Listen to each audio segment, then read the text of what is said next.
Pusat Pembelajaran Keluarga, Puspaga, adalah tempat konsultasi dan konseling bagi keluarga, sebut Ketua Puspaga Kota Subulu Salam Hajah Maryani Harahap mengawali kata sambutannya di acara layanan Puspaga di Kampung Darul Aman Kecamatan Longkip, Selasa, tanggal 19 Juli tahun 2022.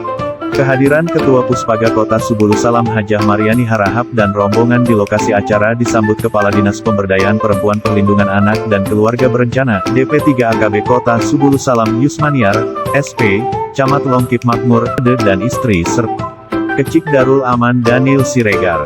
Ketua Puspaga Kota Subulu Salam Hajah Maryani Harahap mengatakan bahwa menjadi keluarga sakinah, mawadah warohmah, hidup harmonis dan bahagia adalah idaman setiap orang, maka untuk mewujudkan itu perlu dibangun kesadaran bersama. Kita pahami dan sadari bahwa hal yang tak disangka dan buruk bisa timbul dalam keluarga seperti cekcok, ribut, kisruh dan kekerasan dalam rumah tangga yang berakibat pada hancurnya keluarga.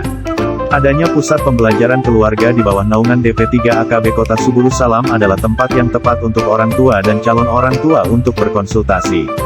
Puspaga selain berfungsi sebagai layanan pencegahan dan konseling juga berperan sebagai penghubung antara masyarakat dengan sistem layanan pemerintahan.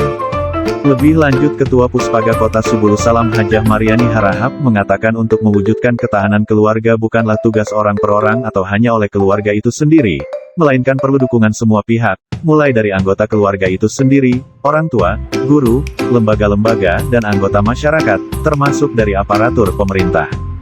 Dikatakannya bahwa hadirnya Puspaga merupakan bagian dari komitmen pemerintah Kota Subulu Salam, dalam mewujudkan Kota Subulu Salam sebagai kota layak anak.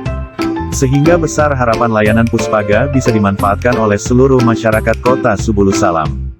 Dalam kesempatan itu juga Ketua Puspaga Kota Subulu Salam Hajah Maryani Harahap memberikan santunan kepada ibu-ibu jompo dan tausiah agama untuk memberikan pencerahan kepada para peserta yang hadir oleh Ustazah Juriati Dahlia.